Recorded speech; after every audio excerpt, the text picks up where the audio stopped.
আপোনালোকে GS revise কৰি আছে না নাই বেক টু বেদা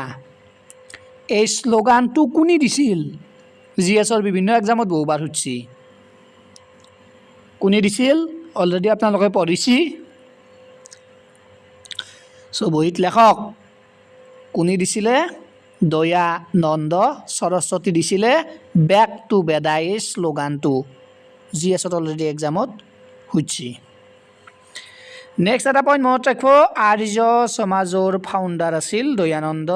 সৰস্বতী আৰ্য সমাজ কেইটা গঠন হৈছিল কোন ঠাইত গঠন হৈছিল এক্সামত সুধিছি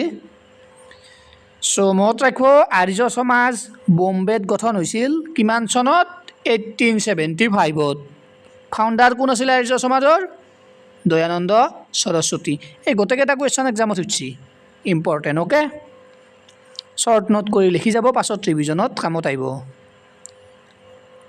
নেক্সট এটা বস্তু মনত ৰাখিব দয়ানন্দ সৰস্বতীৰ অৰিজিনেল নেম কি আছিলে মূল শংকৰ শৰ্টত লিখি দিছোঁ মূল শংকৰ মনত ৰাখিব এক্সামত সুধিছে নেক্সট এটা কুৱেশ্যন আমাৰ আৰ্য সমাজৰ স্মল ট্ৰাইববিলাকক কি বুলি কোৱা হৈছিলে আপোনালোকে কমেণ্ট কৰক এই কুৱেশ্যনটো অলৰেডি এক্সামত জিএছত সুধিছি নেক্সট এটা কুৱেশ্যন আপোনালোকৰ কাৰণে আৰ্য সমাজে বেদক যিটো বেদক মানিছিল না মানা নাছিল আৰু এটা কুৱেশ্যন এক্সামত সোধে আৰ্য সমাজে আইডিয়েল ৱাৰশ্বিপটো কৰিছিল না কৰা নাছিল কমেণ্ট কৰক